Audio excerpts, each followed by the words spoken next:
so on. Our investments have also made it possible for us to win the bid to co-host what is one of the big international science projects, such as the Square Kilometre Array, which is in Carnarvon in the Northern Cape, MEC. I was told, by the way, when I was in Carnarvon, that I must pronounce it correctly, with Northern Cape accent. Carnarvon? Yes. Recently, in COVID-19, I'm very pleased to say our scientists played a crucial role in identifying the first variant of COVID-19. That was South African scientists, which shows the capacity that we have. We have adopted a new mantra as a department, which is we want to place science, technology, and innovation at the center of government, education, industry, and society. That's why I was very pleased, Minister, when you invited me here, because without basic education that is strong and doing well, we have no good science system in our country. It's as simple as that. We will continue to focus on supporting the development of scarce and critical skills through, amongst others, the presidential PhD program that we've set up. We want to send some of our brightest doctoral students and postdoctoral researchers to many parts of the world to learn good practice and come back and strengthen our own science system. Now, just to come closer on the relationship between basic education and science and technology, which is the second issue I want to talk about, is that the two are mutually reinforcing, as I've said. Science, technology, and innovation, it's important that it plays a role in strengthening basic education, but basic education itself has got to produce learners who are doing maths and science. In a similar way, we must supply school leavers who qualify to join the science stream, as I am saying. That is now the matric system. I share the concern of the minister that we are still not producing enough DG, maths and science learners. We still need to do much more. We welcome the progress you are making as basic education. It's very impressive. We must support you on that. But we also need to do more. Especially one thing that's of concern to me is that if you want to follow disciplines like engineering, medicine, etc., you can't be taken at university unless you have got minimum 60% pass in maths and science. So it's not just passing maths and science, but also is to increase the number of learners or matriculants who get 60% plus. We've got another very nice facility, by the way, in Kofimvaba, and we are collaborating with the Eastern Cape Department of Education, which is a science center. We also use it for good maths teachers to come and give some maths lessons connected to 18 schools or so at the same time. Our own contribution and understanding of what needs to be done. Now, the third issue then is the partnership that we have and we need to have with the Department of Basic Education.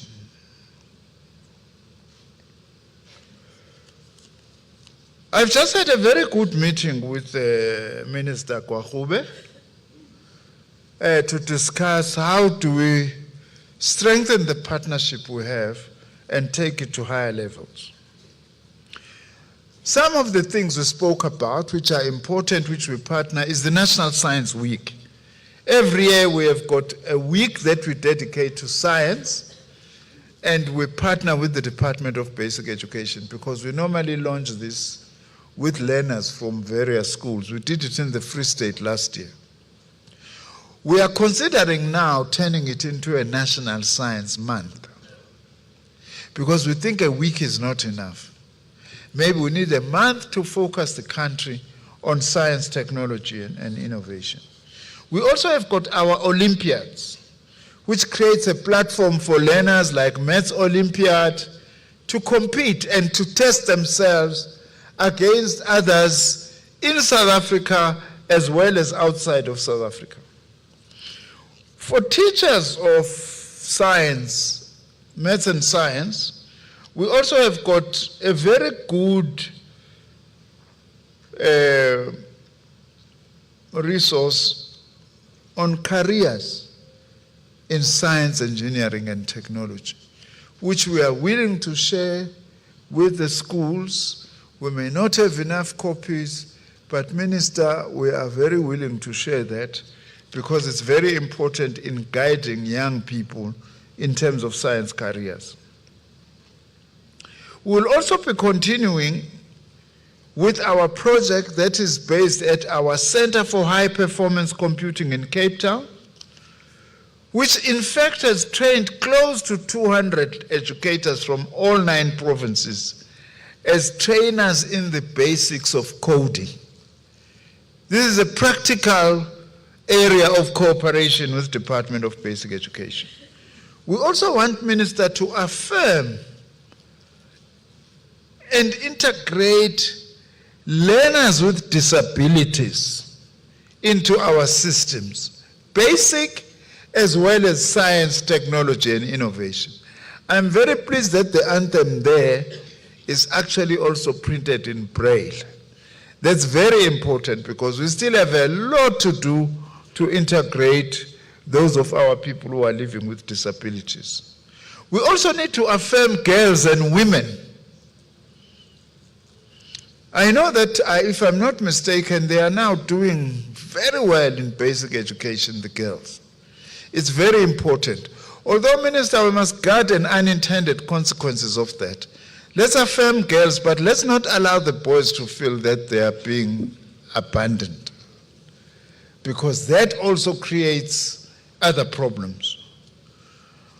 We must also work together, as I'm moving towards closing DM, to improve passes in STEM disciplines in our schools.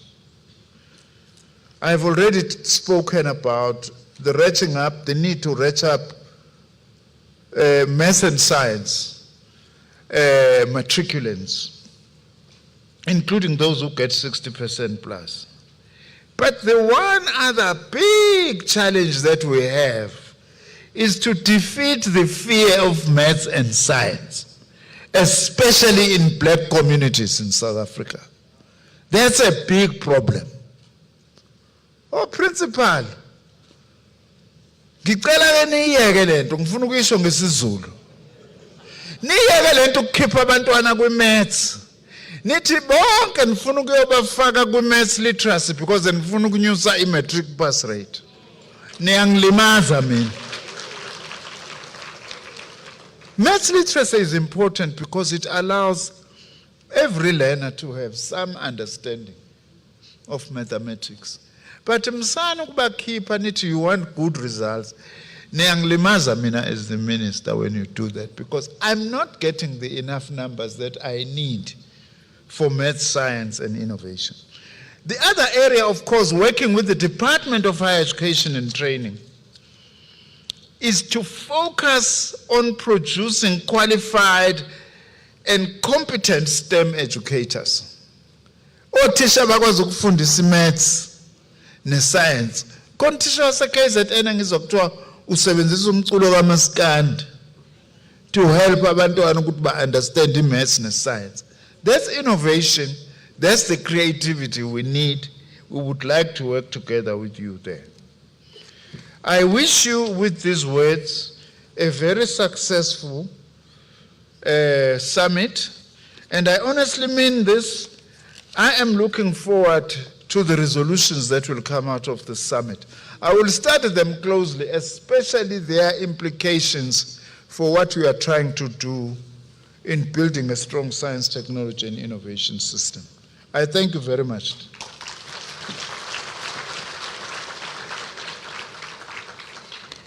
Thank you so much, Dr. Nzimande. We heard you. We heard you. We always hear you on TV. Today you told us face to face. It's a vicious cycle. Basic education must produce what science, technology, and innovation needs. We must lay that foundation. Basic education must lay the foundation. It must lay the foundation for higher education, must lay the foundation for the economy of our country. What are the needs of the economy? We must respond from as early as grade R. So want to welcome the chairperson of the Select Committee. Where is he seated?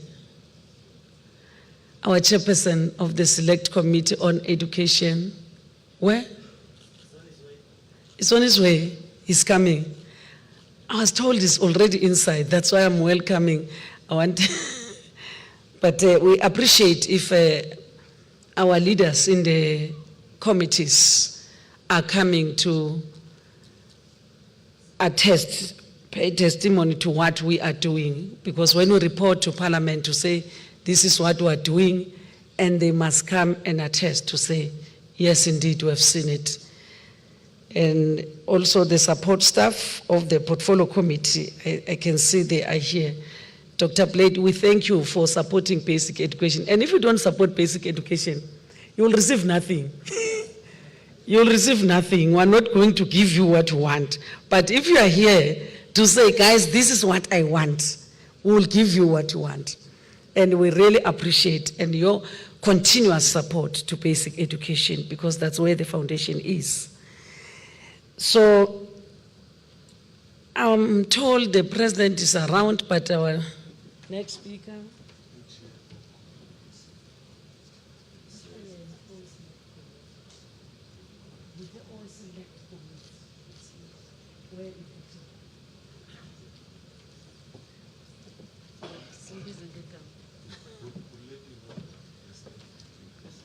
Oh, I'm from Tolama message upon them.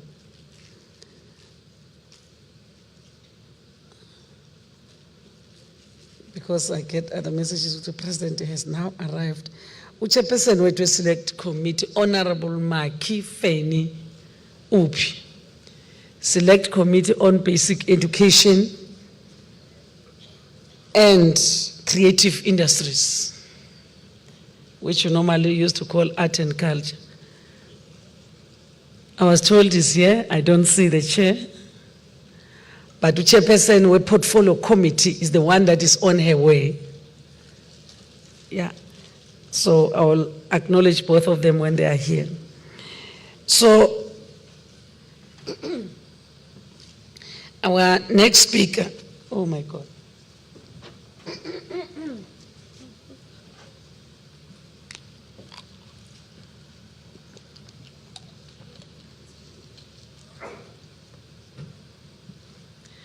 My apologies for this. Our next speaker is the Global Director of Education and Adolescent Development at UNICEF.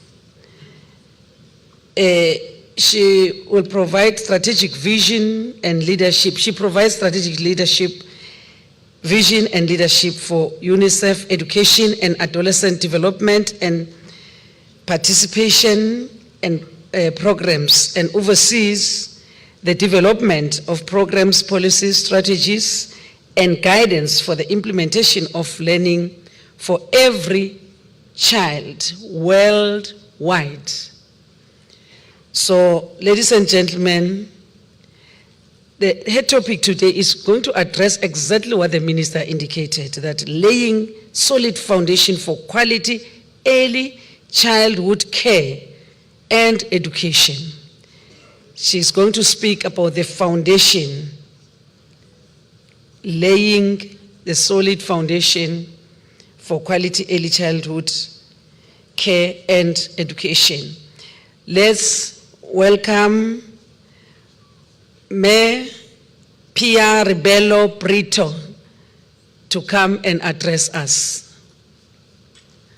I'm looking around.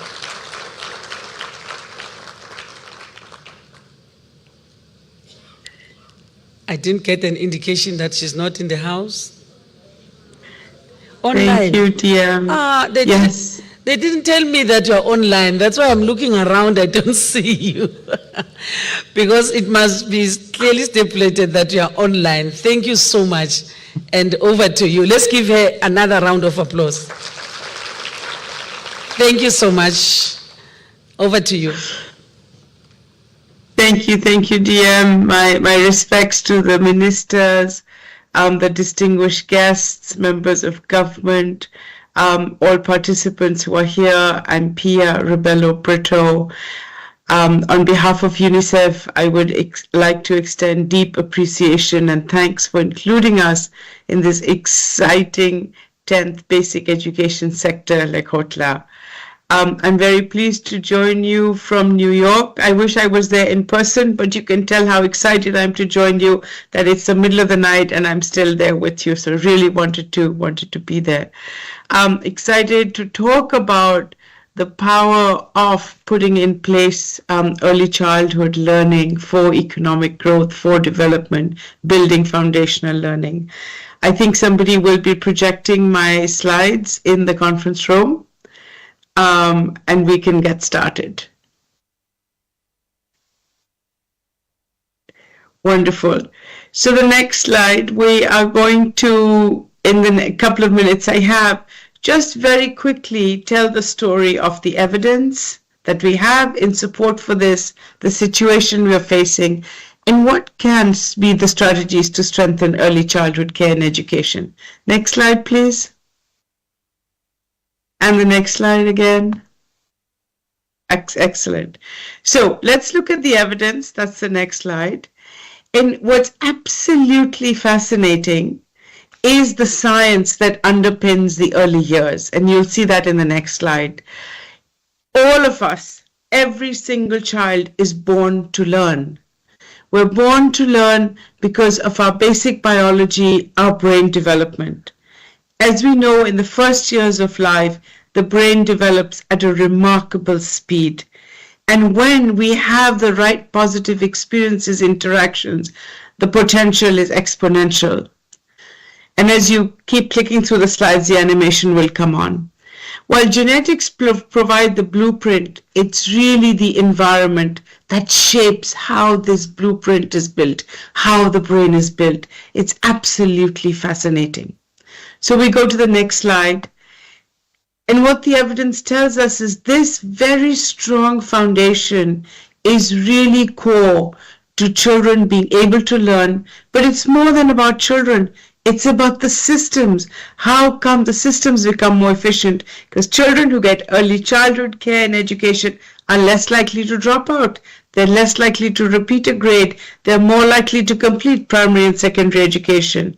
And this is the core to building a strong economic growth, because the benefits of these early years are seen then in the return on investment that has been calculated around the world. Next slide, please. So basically, as I had said, I'll just go through a couple of metrics to make this point. First, one is that across any high, middle, low income countries, what we see is children who have attended an early childhood care and education program are far more likely, significantly more likely to be on track for foundational learning, literacy and numeracy skills compared to those who have not. And this is regardless of household income level. This is regardless holding all factors constant. So this is very powerful data. Next slide, please. The other part that I just mentioned is that children who access this pre-primary education are more likely to stay on in school, and this is what increases system efficiencies because they do not repeat a grade. They have less likelihood to drop out. Next slide, please. And what we see is that these gains early years sustain through. Here the data is for grade 2 in Western and Central Africa. These early gains are sustained through the primary into the secondary level. Next slide, please. The minister in her opening remarks talked about the fact that we are working under tremendous fiscal constraints. So when we are doing that, we are looking for the best buys. We're looking for what is it that we can invest in that's going to give the biggest return. And here we have the data.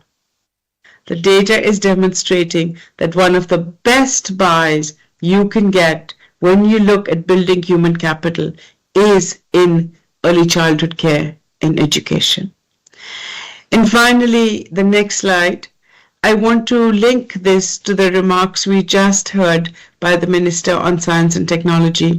What is very core about early childhood development is children are learning how to learn. As science, as technology changes dynamically, exponentially, the core of it is very difficult to keep up with. But when you learn how to learn, no matter how fast the field changes, you have the ability, the child has the ability to keep up with that new change, with that new knowledge. And that's exactly what early childhood development, when it's done right, puts in place. So with all this remarkable evidence, let's turn to the situation, and that's the next slide. So now we're going to look at, with this evidence, what is actually going on. Next slide, please. We are in an exciting moment in history where globally the world community has recognized that every child should have access to early childhood care and education.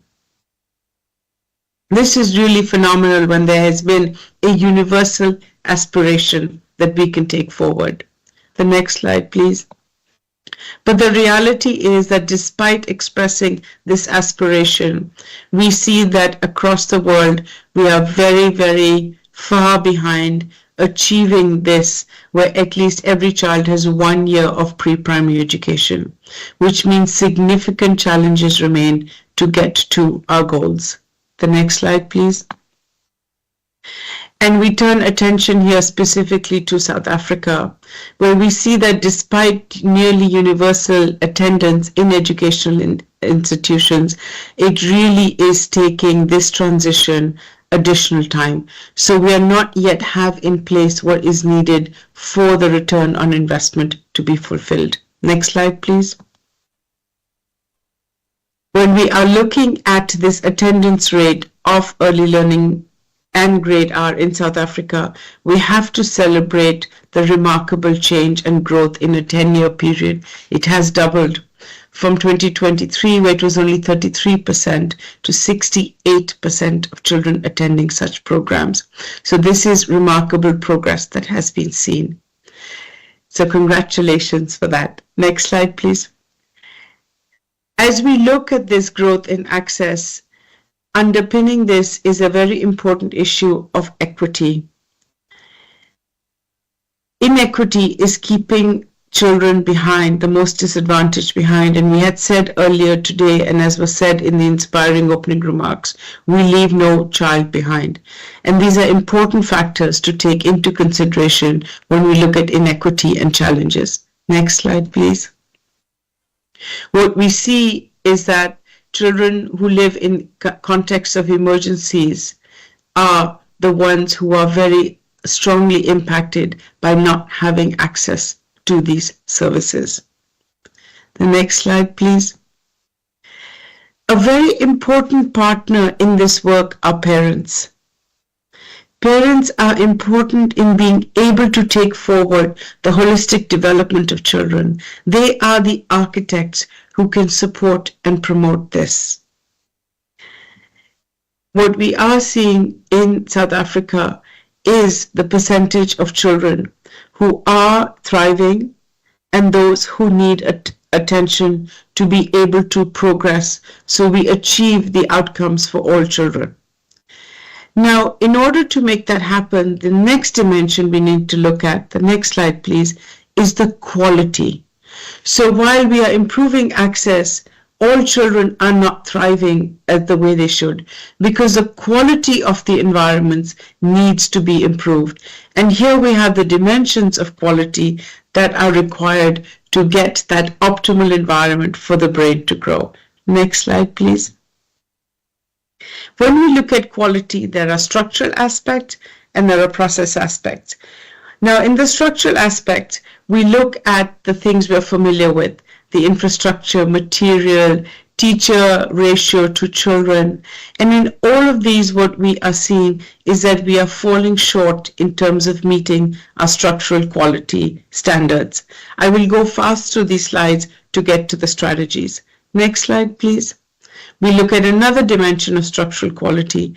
Are teachers sufficiently trained in the minimal pedagogical practice for pre-primary learning? Next slide, please. And what we are seeing very clearly here is there is a massive teacher shortage. We need at least 6 million teachers in order to achieve the goal by 2030. So what we are seeing on structural quality is we are not where we need to be for that optimal learning environment in the early years. Next slide, please. And this, of course, and we look across regions, across parts of the world, there are tremendous regional disparities in achieving the structural quality. Next slide, please. The other dimension is process quality. Process quality is what's actually happening in the classroom. That magic of teaching and learning, all that wonderful stuff when we imagine what the best setting for children could look like. That's the process quality. And that aspect is the second aspect that needs to be in place. And here we have the dimensions of that laid out. And again, as you see through the dimensions, we're not able to achieve the standards we should be in order to get optimal learning for children. Next slide, please. And this is the combination of not having the right teaching capacity and not having actually trained workforce, because the beating heart of process quality is that adult, the adult who facilitates the magic of learning in the classroom. Next slide, please. When we focus on South Africa, in particular, what we do see is a qualification of ECD practitioners. For almost half of them, it's not appropriate in early learning and development. So the supply of that teacher in the classroom is not to the standard it should be when we want to promote children's learning. Next slide, please. And the actual training that is needed to make this happen for the workforce often is quite theoretical, and it doesn't get to the practical aspects that make a teacher empowered, that give the teacher the time to be able to engage with children, that don't burden the teacher with administrative requirements. So there's a lot in the quality aspect that we need to unpack beyond access that will make the return on investment come alive. So in the next few slides, if you could turn to the next slide, we're going to look at what could these strategies be and how could they be taken forward. So the next slide is most importantly, we need to invest in a capable professional workforce. We heard from Sophia from the African Union, the #1 priority of the year of education and the outcome of the deliberation of the African Union was teachers, teachers, teachers. This workforce development is critical for early childhood care and education to create that rich learning environment through the right qualifications, the pre-service training, and continued professional development. This is as basic as it breaks down. Next slide, please. We need to continue to bring parents as partners, because the reality for a young child is they spend half their time in home and half in a learning center in an environment where they are with groups of children. Both of these, it's the adults who create the architecture of that. And when there is an alignment between the home and the learning environment, the child gets a better environment for learning. So supporting parents is critical. That's the second strategy. The third strategy is really looking at the governance of this model. The next slide, please. The role of the government is really critical for standard setting, the regulatory systems, to ensure that the private sector provision of this service all of that is coming together in a way that it makes the early childhood environment to have the richness, to have the center of play, to have all those aspects that we know are conducive for learning. Next slide, please. There are a lot of tools that are available to make this happen. UNICEF has been working with countries to build the Build to Last conceptual framework that outlines these enabling factors that take a sector-wide approach to planning, budgeting, implementation of the pre-primary subsector that will enable these pieces, the governance to come in place for the strategies to come together. The next slide, please. The next strategy is partnerships and advocacy. So there could be no better time to do this than right now under the presidency of South Africa of the G20. And I would like to commend the government to take forward this very clear articulation of the education sector working group of using early childhood years, of building on early childhood years for foundational learning. And it is these partnerships, this advocacy that builds the momentum. And with that, the next slide is my final slide. I'm sorry not to be there with you, but if you would like to look at any of this work going forward, the recently launched Lancet series that take forward the first and second 1,000 days on brain development, looking at the right to learn, strong foundations. This is all coming together very well, and I really commend the group here to take this issue so seriously as we see the journey of learning from the early years into adolescence and into successful citizenship and livelihoods. Thank you so much for the opportunity to join you. My very best wishes. Right on time. We really appreciate it. I was looking at the time and I was counting minutes, and you are right on time. Thank you so much, Pia Rebelo. And we appreciate the sharing of information. You could see that in between would be interjected by the hands, that you are spot on. You are addressing what South Africa needs and the children of South Africa from the early age. Ladies and gentlemen, our next speaker is from the Organization for Economic Cooperation and Development. He initiated and oversaw the program for the International Student Assessment, which is called PISA, and other international instruments that have created a global platform for policy makers, researchers, and educators across nations and cultures to innovate and transform educational policies and practice. So let's welcome Andrea. He knows that I always struggle to mention his name, Andrea. Let me try to be better this year. Slisha. Yeah, Andrea Slisha, to address us on strengthening education professional development for the changing world, because we are responding to this changing world. The world is dynamic, it's not static. Over to you. Let's encourage him. He just ran here, avoiding us to clap hands for him. Over to you, Andrea. Thank you so much. Thank you for inviting me. And I've been following the Lekgotla for many years. I'm always impressed how you succeed to get everyone into one room to shape the future of education in South Africa. In fact, you do not see that in many countries. No?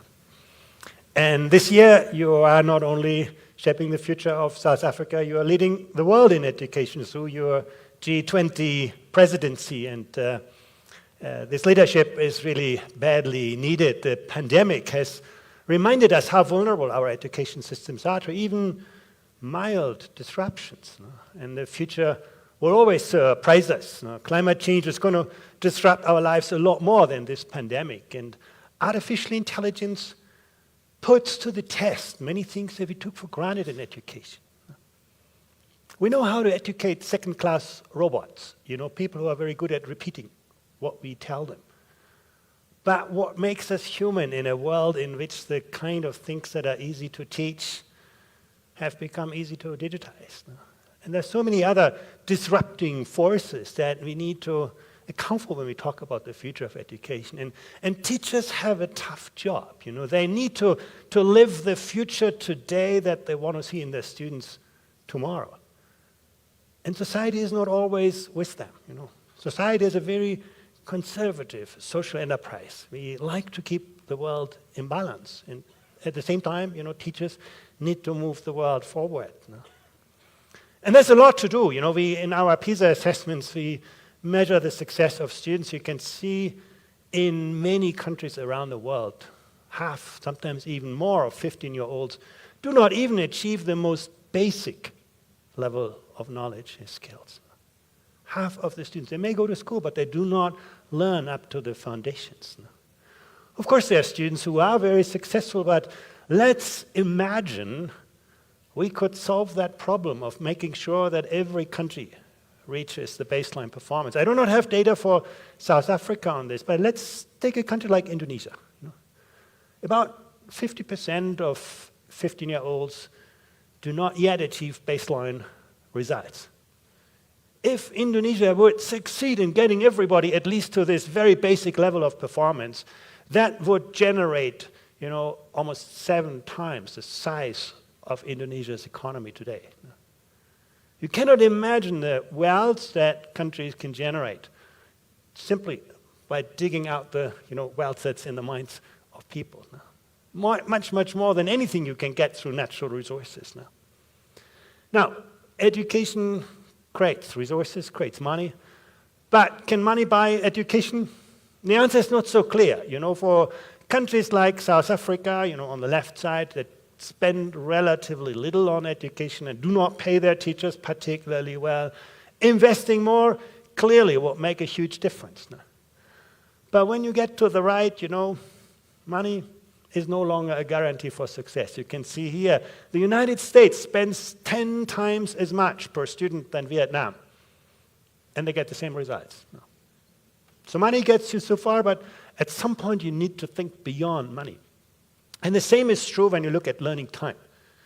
You know, here you can see the amount of time that students spend learning in school in blue and the amount of time they spend learning outside school, you know, homework, tutoring, things like this. You can look at Morocco, where students spend over 50 hours learning per week, and at the same time, you know, Switzerland, where they spend less than 30 hours. Huge differences in the volume of learning time. But when you look at productivity, you can see that in Switzerland, students learn a lot in very little hours. And in Morocco, students spend a lot of time and learn very little. So it's not money, it's not time. It's really the quality of what happens in the classroom, the work that teachers do, that is so critical to actually raise learning outcomes. And again, in the future, it's going to be tougher because, again, you know, routine skills are disappearing from our economies, from our societies. Technology-intensive tasks are on the rise, and if you put the two things together, you get a picture of the future of work. It requires young people to be much more creative thinkers, much more complex problem solvers, but also to have the social emotional skills to live with themselves, to live with other people, to live with this planet. If you ask yourself, you know, the wonders of the digital world, you know, are there, but teachers are also confronted with the dark side of this. You can see here, for example, the smartphone addiction is on the rise. And that is something that teachers feel every day in the classroom. Mental health is on their doorsteps. And you can see across countries, you know, mental health concerns are on the rise. There are many other issues, you know, that we have worried us in the past, including the pandemic, are diminishing in importance. No? But as a teacher, these are the realities you're confronted with. No? Technology, the great accelerator, the amazing amplifier of great teaching, great work, but at the same time, you know, smartphone addiction and the negative sides of technology, all on the doorsteps of teachers today, not just tomorrow. No? The job of a teacher really is to, on the one hand, you know, keep this world in balance by equipping students with the skills for sustainability, and at the same time helping them to live in a world that is not imbalanced, to become resilient, cognitively, socially, emotionally. You know, when we talk about education internationally, we need to ask ourselves, you know, what do we expect from teachers tomorrow? No? I think the first thing is pretty obvious. No? Teachers should help young people understand, you know, why you're here on this planet. No? What is really important to you? Where can you make a difference in this world? No? That's the first job of a teacher. No? Helping young people to figure out where they can become really, really good at. No? Finding the extraordinary talents of ordinary students. No? But you know what makes us happy in life is usually something more. It's a difference that we can make in the world. No? Helping young people understand what does the world need from you. Where can you make a genuine difference? No? And then ultimately, you know, not to forget, you know, translating better skills into better jobs and better lives. No? It's a tough job for teachers. No? Let's have a look around the world where we stand on this. You know, when you look at international comparisons of educational outcomes, you always see Japan or Singapore at the top of the league tables. No? They come out really, really well in terms of mathematics and science, reading, and so on. But you know, when you scratch the surface, and that is what it is about when we look towards the future, you can see, you know, even a country like Japan has a lot of homework to do. You know, Japanese kids are not that happy. Psychological well-being is not great. They don't show that much agency, you know, taking responsibility, doing things, not just learning, absorbing things. No? Emotional resilience, you know, can you reinvent yourself when the world around you changes? That light green bar is very short. No? So you can see, if we only look at academic performance, we get a very limited view on what it means to be successful in tomorrow's world, what it means to be a great teacher. No? How do we support a great teacher? No? Let me bring you to the other side of the world, no? Peru. No? Isn't it interesting? Children in Peru are very happy. The orange bar is very long. They show a strong level of social relationship. No? They relate very well to others. No? They show a good level of agency. They can do things. Good level of emotional resilience. But, as you can see, they're not very talented or not very good in math and science and key academic subjects. And if you look at Peru and Japan, you ask yourself, well, maybe we have to make a choice. You know, either kids are happy and then, you know, they are not very good academically, or we push them very hard academically and then they end up to be really unhappy. No? But, you know, you can see a country like Denmark that is pretty much good on everything. No? You can see students are great in academic achievement, happy students, show good level of agency, good resilience, great quality of social relationships, and last but not least, look at the lowest bar. They're open to the world. They are willing and able to appreciate different ways of thinking, different ways of walking, work with people from different cultures, all what we need in this 21st century. So that's the job of great teachers, to get that balance right, not to just focus on one thing at the expense of others. We should not develop cognitive outcomes, academic achievement, at the expense of social and emotional outcomes, but through, you know, character and social emotional skills. So how do we do that? And this is the point. This is where the teacher's role is most influential. When you ask yourself, you know, who are the students who can organize their own learning, who can learn independently, who can set their own learning goals? You can see the number 2 predictor of this is the extent to which young people feel my teacher knows who I am. My teacher knows who I want to become. My teacher supports me on my individual journey. That connection between students and teachers is the best predictor, not just what teachers say. And by the way, when it comes to academic performance, that is the number 1 predictor. Not just what you teach, but how do you understand the people in front of you. So high-performing education systems are very, very good in creating that space to strengthen that connection. Let's look at some of the issues around it, you know. We can see, for example, when students do not feel their teachers to be supported, they get worried, they get anxious. It is not tough exams that make students anxious. That's not true. What makes students anxious is the lack of support, the lack of agency. At the same time, when students feel their teachers to be supportive, you can see that anxiety goes down, however hard it is to study. Look at one question here. We ask students, do you think if you come back to your school in 3 years' time, your teachers will be excited to see you? And if the students say, yeah, I think so, you see they are much less worried, much less anxious about the world around themselves. No? What we see, however, that when it comes to social support, teachers are often left alone. No?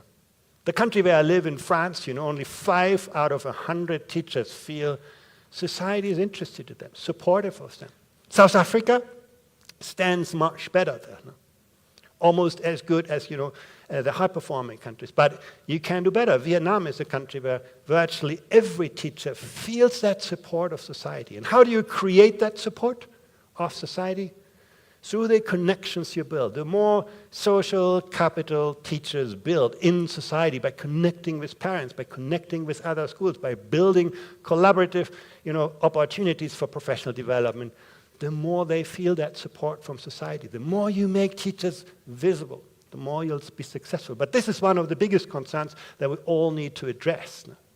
We also see, where this is going to, the issue of teacher shortage is on the rise. South Africa is a great example. You have a large share of people who are in the profession who say, if I find a better opportunity, I'm going to leave the teaching profession. And these bars are growing. It's harder and harder to make teaching not just financially attractive, but also intellectually attractive by offering teachers interesting, engaging careers.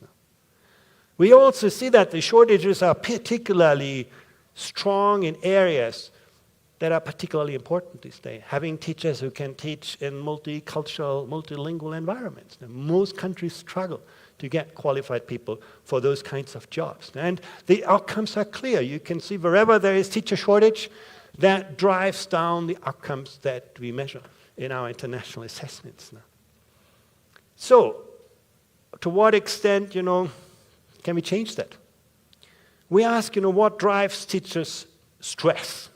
What makes them anxious? What makes them stressed? And you can see working with students is not a great driver of stress. In fact, I listened carefully to the minister. Yeah, class sizes are very large in South Africa. They're on the rise, but honestly, when you actually collect data on that, that is not the primary driver of stress among teachers. It is much more to do with the administrative burden they have, the kind of paperwork they need to do, things they do not feel relates to working with students, their primary mission. That's something that we need to take care of, creating a work environment where teachers can devote more of attention and time to do what they perceive to be their mission, making a difference to the lives of people. Salaries. I have a lot of sympathy with teachers in South Africa. Teacher pay is still, a lot to be improved. But, when we look at the, happiness of teachers on the horizontal axis and the relative pay, you can see in a country like Korea, teachers are paid really, really well, and they're very happy, no surprise. In a country like France, teachers are not paid very well, and they're very unhappy. You can also understand that. But then there are exceptions. You can see in Portugal, for example, teachers are paid really well, great salaries, but they do not feel very happy with their job. And in the United States, teachers are paid very poorly and still feel okay. So money is always an extrinsic demotivator. When you do not pay people well, they will run away. But money is rarely an intrinsic motivator. You do not attract, develop, retain great people just through great salaries.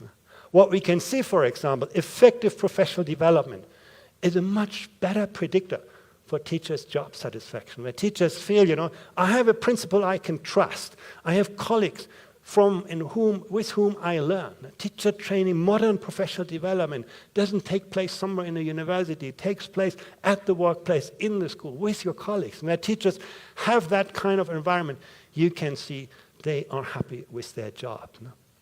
What are the principal barriers? Yeah, teachers say, I have no time, I have no money. That's understandable, but, number 5 on the list is not about resources. It's about, my system doesn't provide something that really helps me in my classroom with my colleagues.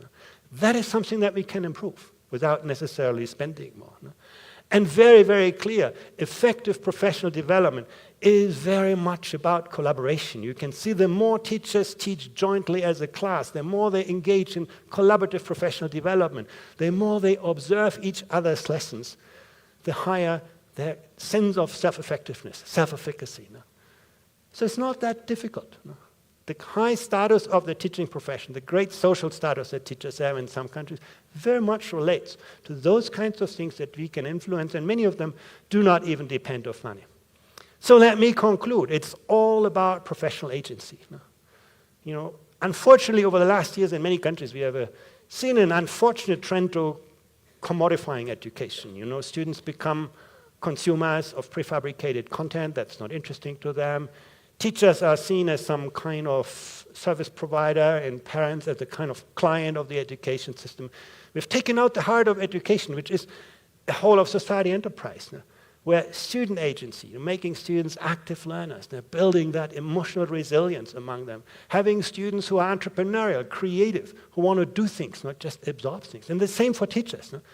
Teachers who are not just good instructors, but teachers who are great coaches, great mentors, good facilitators, no? Sometimes good social workers, and always creative designers of truly innovative learning environments. That agency is clearly important. And as a school principal as well, you know, as a principal very much. And building that kind of team around you, know, through individual resources, no? Giving teachers space to develop their resources, but even more, allowing teachers to share and co-create resources through the system. No? That's what we can learn from systems like China, where teachers are all connected. You know, they always work with each other. If one teacher invents something in a classroom, everybody else in the system will see it tomorrow. The government can sit back because teachers, the profession, does most of the invention and developmental work. No? And that drives job satisfaction. That drives professional competence, professional culture, and ultimately the prestige that we want to see. So it is about human resource, policies and practices, and creating that framework is what governments can do, but it's also very, very much a role of, you know, system leadership. And I believe, you know, countries, these are things that countries achieve. The world is no longer divided between rich and well-educated and poor and poorly educated countries. Now, you can see some of the world's leading education systems used to be actually quite poor. If you look at Vietnam in Asia, if you look at countries like Colombia and Peru and South America, these are countries on a very, very rapid progress, and I think we should all aspire to get there. Thank you very much. Thank you.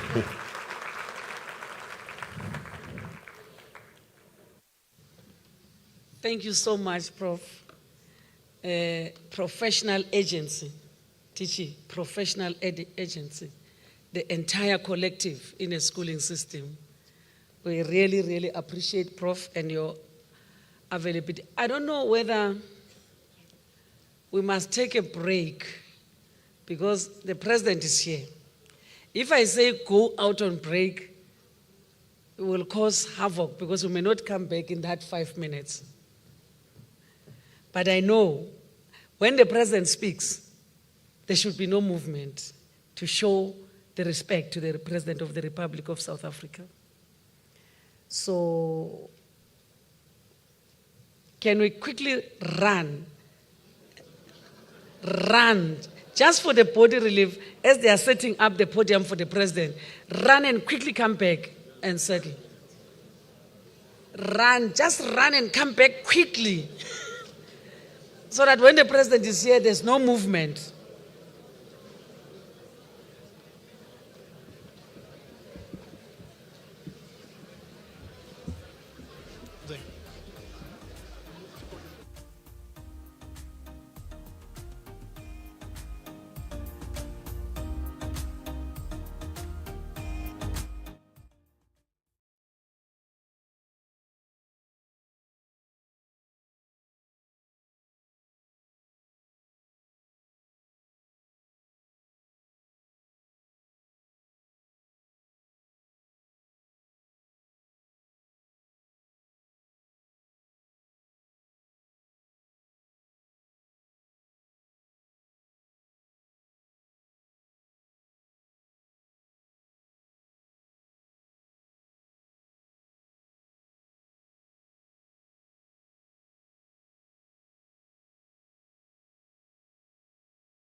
Ladies and gentlemen, let's welcome the President of the Republic of South Africa. He is entering the hall with a big round of applause. And let's get settled.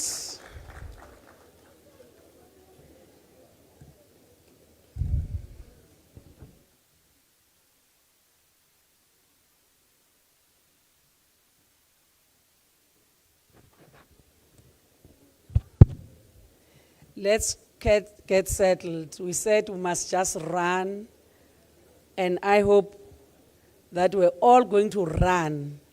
And I'm expecting people to run back. The President came before you all came. Can we take our seats, ladies and gentlemen? Thank you so much for the warm, warm welcome to our President, the President of the Republic of South Africa. Can the ushers bring those that are still outside to tell them that it's not time for tea? It was just a body break. Let's quickly come inside. It was just a body break, not tea. We're still going to have tea time.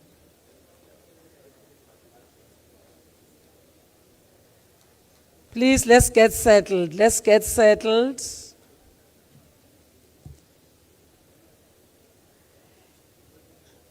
I wish I can sing, that as you are coming in, I'll be singing a song for you.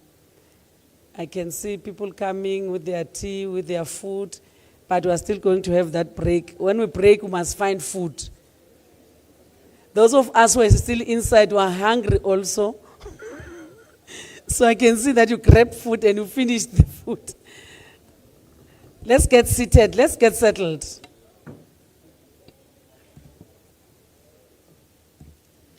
Let's get settled. The President is in the house.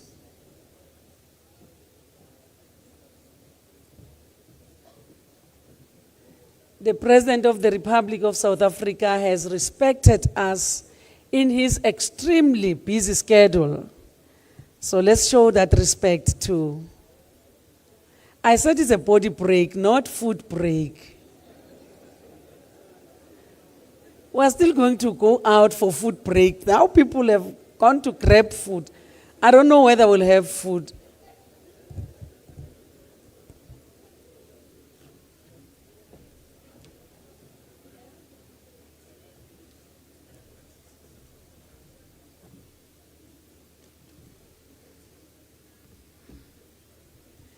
Please, let's make it quicker.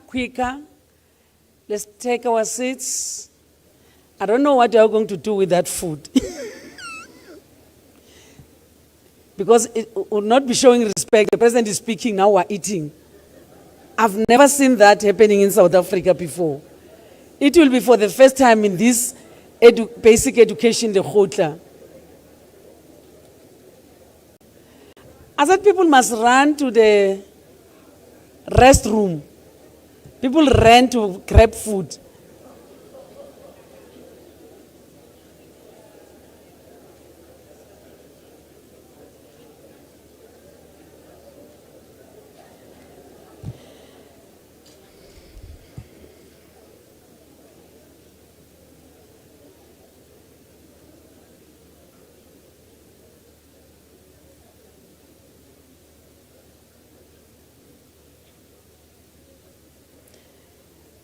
Minister, in our midst, we have the chairperson of the Portfolio Committee of Basic Education in the National Assembly, Ms. Joy Maimela, and we also have the Honorable Chairperson of the Select Committee in the NCOP, Honorable Maki Feni. They are in our midst and want to thank them for respecting our invitation and coming in person to be with us. Because now everybody seems settled, let me take this opportunity to invite the Minister of Basic Education in the Republic of South Africa, Ms. Siviwe Kwagobe, to do the honored job. Over to you, Minister. Let's encourage her as she comes forward. The honorable job.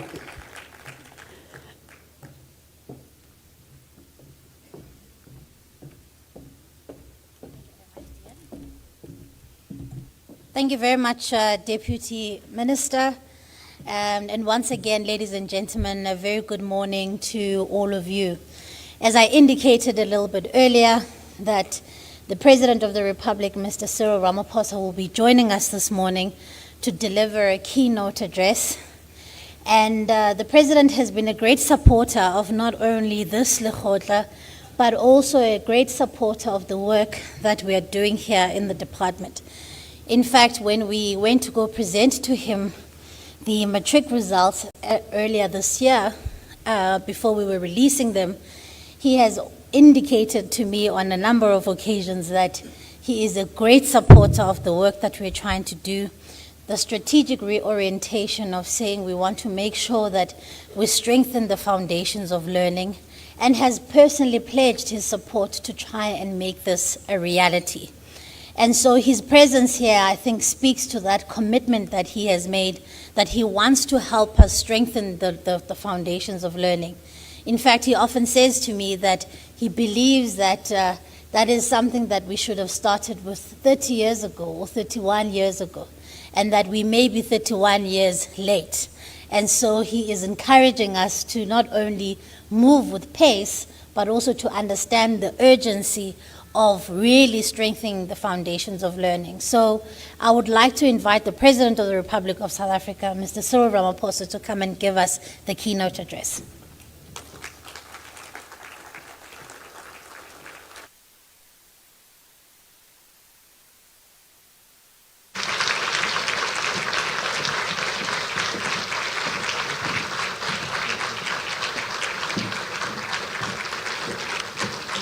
Thank you. Let's be seated, please. Thank you.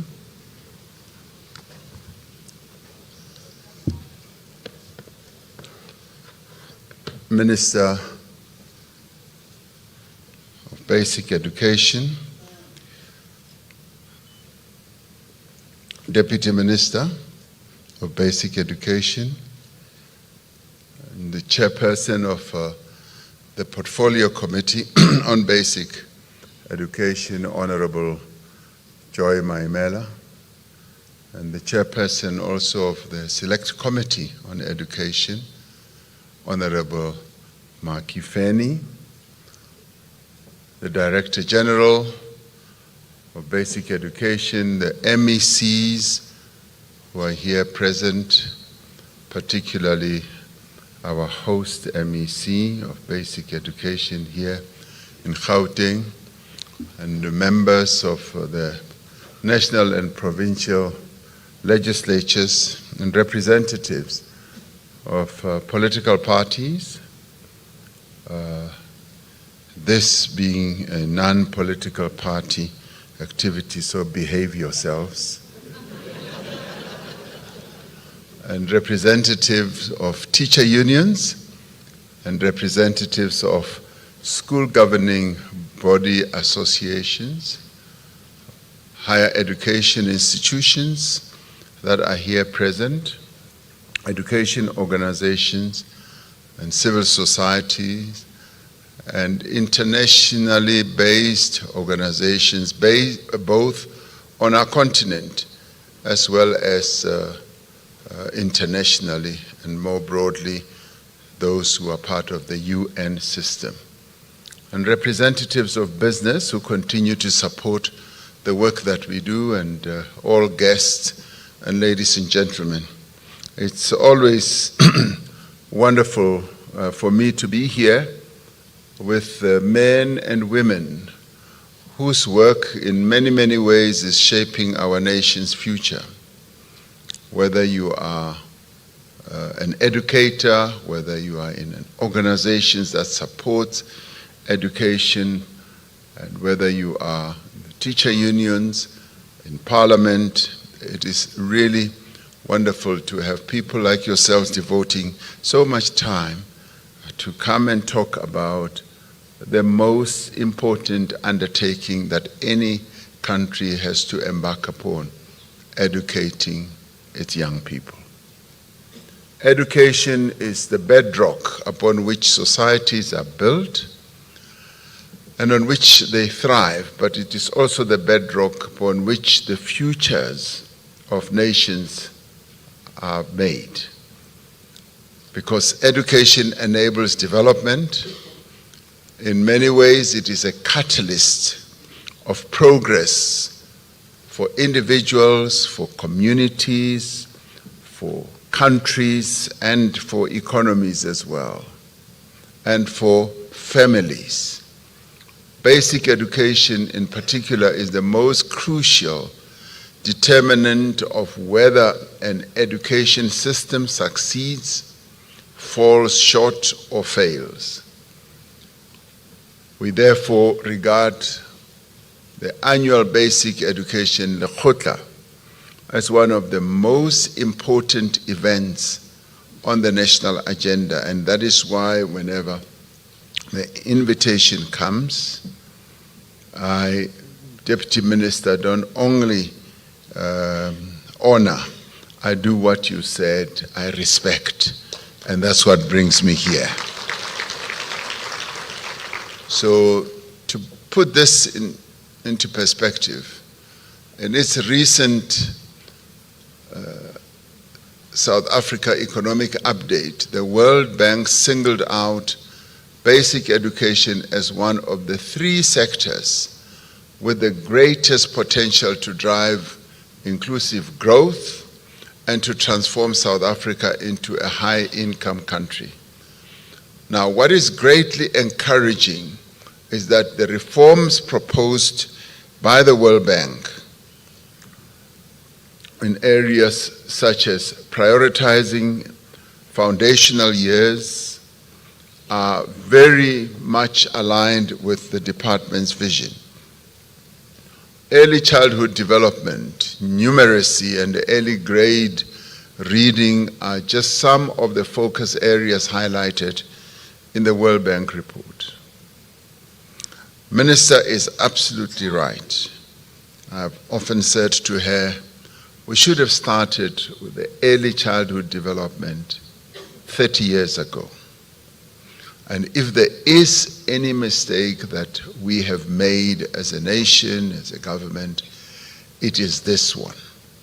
That 30 years ago, we were blindsided, and we should have realized that to get this country to be put on a much higher plane of development, we should have started with early childhood development then. We would have had a cohort of people who would have started their learning much earlier and who would be contributing much more effectively. And we should have understood what Bantu education or apartheid education did to the people of this country. And we should have immediately decided to remedy that. But as they say in the classics, better late than never. Other countries maybe are nowhere near what we are doing. Now we need to gather speed, focus, and momentum. Last year in 2024, we achieved the highest matriculation pass rate in our country's history. Now, the achievements of the class of 2024 reinforce our commitment to developing our nation's most valuable resource, our young people. This achievement shows that we are indeed steadily undoing apartheid's legacy of intergenerational poverty, disadvantage, lack of opportunity, and indignity. Our learners, our educators, our parents, and caregivers deserve our collective appreciation alongside school governing bodies and partners in civil society who've been very much a part of this journey, as well as our trade unions, as well as the academia. They deserve the greatest round of appreciation which we should give. However, we must also say these impressive outcomes stand in stark contrast to what we see in the early years of education. We are all aware of the 2021 progress in international reading literacy study that showed that more than 80% of grade 4 learners in our country cannot read for meaning in any language, including in their own home language. Now, that is a real bad situation. South Africa also ranked low in a recently published study on trends in international mathematics and science, which surveys capabilities in grades 4 and 8. Not having mastered basic skills in reading and maths at foundation level sets the tone for how a learner will perform in high school and beyond. And that is why early childhood development education becomes the key foundation and bedrock. So correcting these shortcomings is for us the most urgent of tasks. It must be front and center of all our efforts in basic education. This is the first Basic Education Sector Lekgotla convened under a government of national unity, and your minister and deputy minister, as you can see all over their faces, everything about them, what they wear, the way they walk, the way they speak, is GNU, and that's what it is. And whether they themselves like it or not, they are branded with that, GNU. Now, it is taking place at the confluence of a number of developments that are key to our nation's progress. The first of these is that we are now in the implementation phase of the medium-term development plan, its government strategic framework for the next 5 years. The second is that we are now in the 5-year countdown towards achieving the Sustainable Development Goals of the United Nations, and in particular SDG 4, on ensuring inclusive and equitable quality education and promoting lifelong learning opportunities for all. The third key development is South Africa's G20 presidency, with its theme of solidarity, equality, and sustainability. As the host to the G20 Education Working Group, we have a unique opportunity to drive a progressive agenda for inclusive and equitable education within the framework of the G20. And our Minister Kwahube, has been traveling the globe. Last year, she spent a lot of time in Brazil, interfacing with the G20 process that was held in Brazil, and now she has the opportunity to lead the one that is part of our G20 presidency. The theme of this year's Lekgotla, strengthening foundations for a resilient, future-fit education system, is therefore, in my view, most appropriate and timely. Globalization, open knowledge flows, and advancing technology are rapidly changing the world of work. The World Economic Forum's 2025 Future of Jobs report shows the world's fastest growing and fastest declining jobs. At the top of the pyramid, the jobs that are growing fastest are in big data, specialists, that is, user interface and user experience engineers, data warehousing specialists, and renewable energy engineers. At the bottom of the pyramid, some of the jobs that are now in decline include bank tellers, data entry clerks, cashiers, admin assistants, bookkeeping, and payroll clerks and telemarketeers, amongst others. So they are right at the bottom. Many of these occupations that are in decline are entry-level positions for young people entering the job market after school. Now, artificial intelligence and large language models are cutting a swath across many types of work. And one of these applications, ChatGPT, has an estimated 300 million weekly active users globally. Now, the share of students that are using ChatGPT to assist them with school assignment has doubled between 2023 and 2024 in the United States alone. Now, the first generation to grow up with the internet, the Gen Z, as they say, are already in their 30s. Generation Alpha, the first fully digital generation, are now in high school. Now, the babies born this year are the start of Generation Beta and will begin school in 2030. Now, these Generation Beta children will be mastering the use of artificial intelligence tools for schoolwork, for problem solving, and for life advice before they even reach high school. Now, this is to say nothing of their future career paths. There are now tools that can build a website, I'm told, in 30 seconds, and compile a fully referenced research paper in about a minute.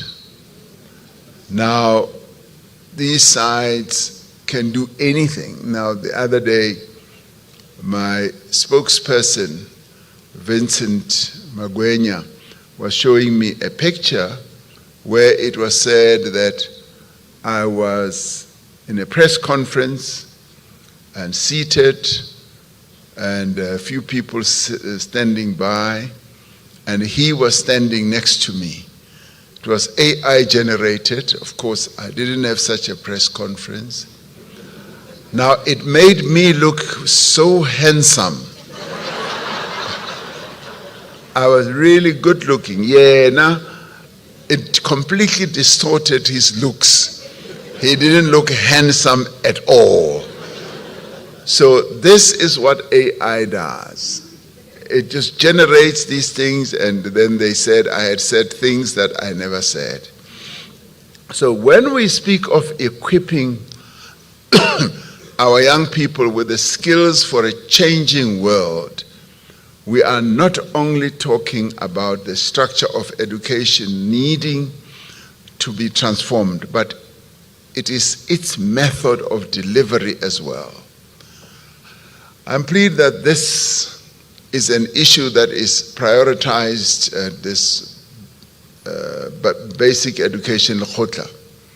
We have to adapt to this new reality, or possibly this new risk, and the consequences of last century methods that cannot deliver new century outcomes. As impressive as technological advances have been, technology is but a complement to human endeavor.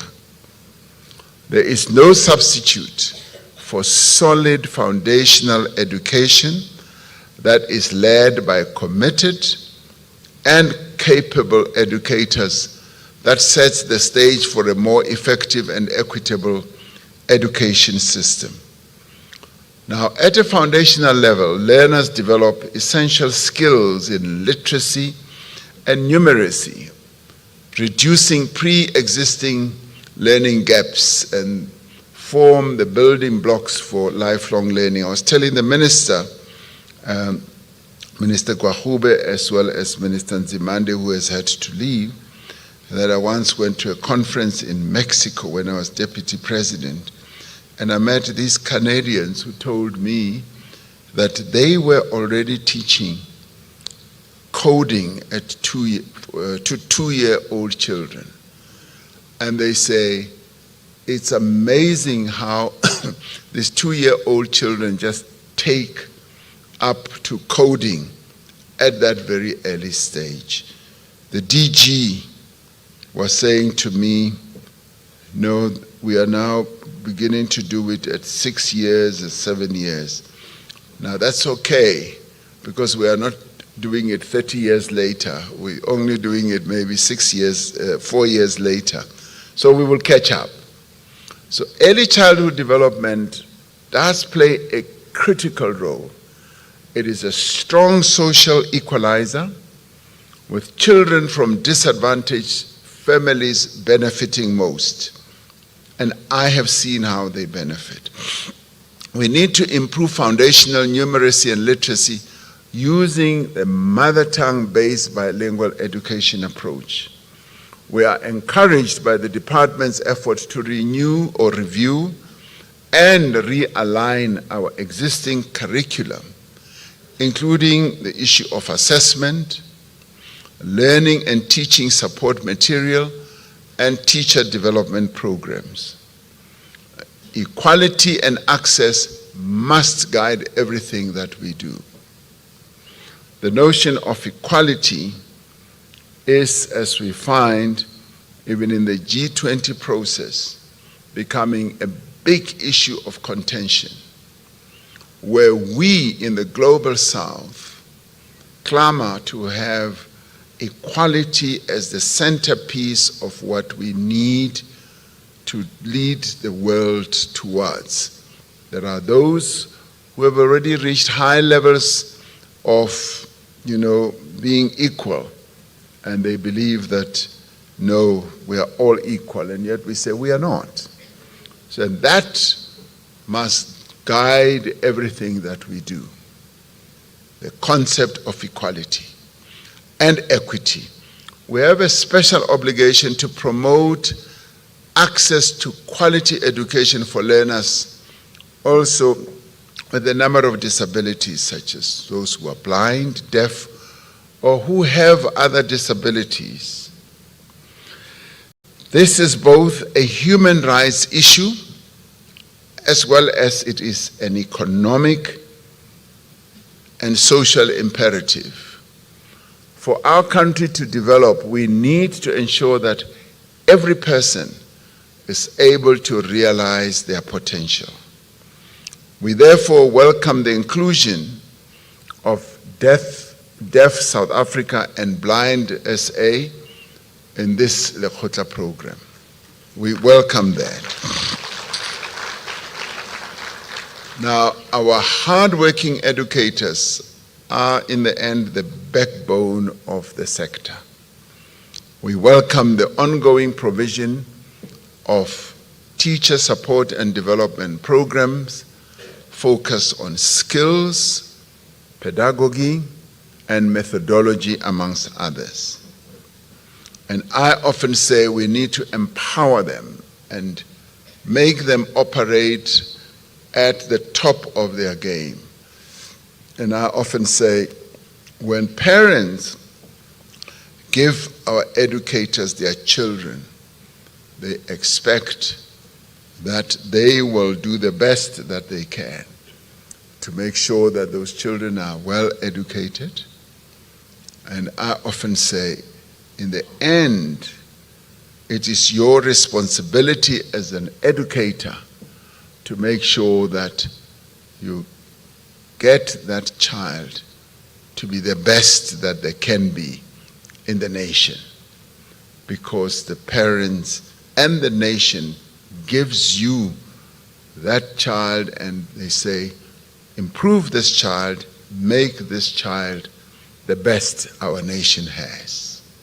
So the responsibility on educators is a big and heavy one.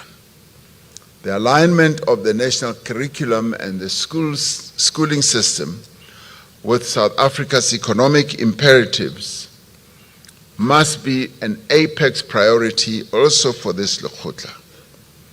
Entrepreneurship plays a key role in economic growth, particularly when the labor market is as constrained as ours is. Now, as we prepare young people for employment, we must also be able to support pathways for them to be employers, to be self-employed. Our education system needs to be responsive to the evolving skills needs of our economy. One of the most important ways of doing this is through structured technical and vocational education pathways in the schooling system that run parallel to the general academic education pathway. And when I say parallel, I mean that we do need to accede to the same learning and skilling levels or systems that other countries that are more developed in their economies are doing. And I've learned a lot of lessons from what Germany does, what Switzerland does, and that is why they are able to produce world-class products, because as people do their academic learning, they also, at the same time, parallel to that, they also do the practical learning. There's nothing as better as you learn the theory, and thereafter you also learn, at the same time you also learn the practical. Because that, I have found, is what really defines countries such as Germany and Switzerland, and indeed others, from many others, because they have a parallel approach. The diversification into academic, technical, and vocational pathways provides learners with greater choices based on their interests, abilities, and aptitudes. It enables them to choose the right careers and achieve great success. We need to be more assertive in marketing these pathways to learners, including through life orientation and career guidance classes. I took time to speak to a few learners who had passed their matric, and I said, what do you want to do going forward? And some of them were not clear. Have you applied to university? Yes, I applied for this, but they didn't take me because I didn't have the right level of mathematics. What was your fallback position? What is the other option? I don't know. I don't know. That's what they say. And we therefore need to be assisting these young people to have clear choices of pathways. Now, as stakeholders in the sector, we need to work together to address the prevalent bias towards general academic education and even the stigma that exists around choosing vocational occupations. Vocational training should not be seen as just a fallback option for learners who have been identified as unlikely to obtain the marks needed for university entry. It should be seen as an attractive proposition for all learners. One looks at a highly industrialized country, yes, like Germany, and even a few others in Europe, where 47% of the workforce has a vocational qualification compared to 17% with higher education degrees.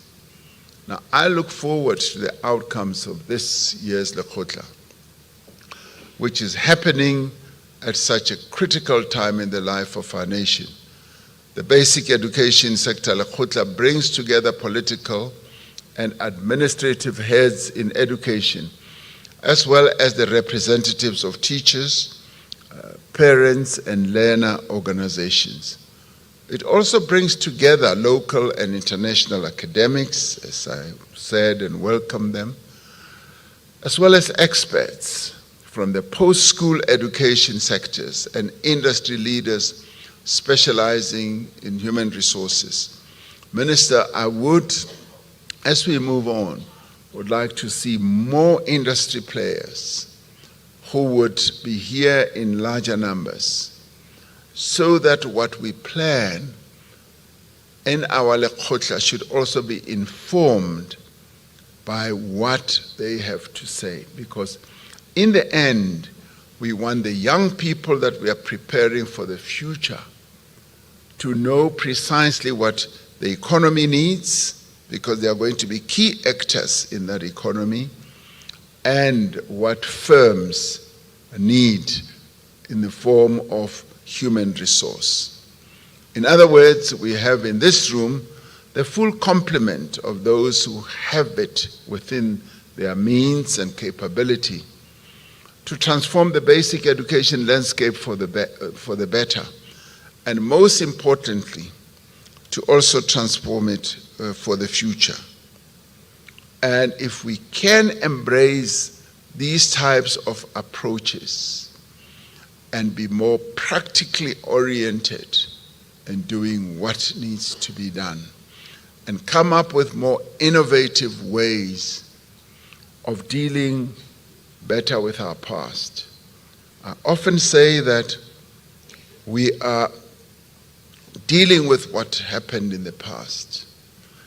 That shadow of, in your sector, of apartheid education continues to cast its shade on the future as we move on.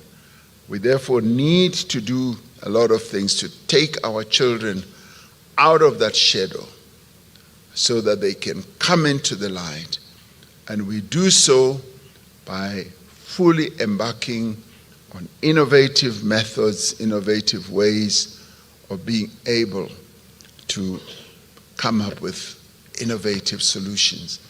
Now, I'm glad that all of you who are here, you're committed to doing precisely that. This, for me, is an important moment when all of you who are in education can come up with really wonderful solutions that can take our country forward. The future of our country is in your hands, and we expect that you will come up with great plans that can take our young people forward. Thank you very much.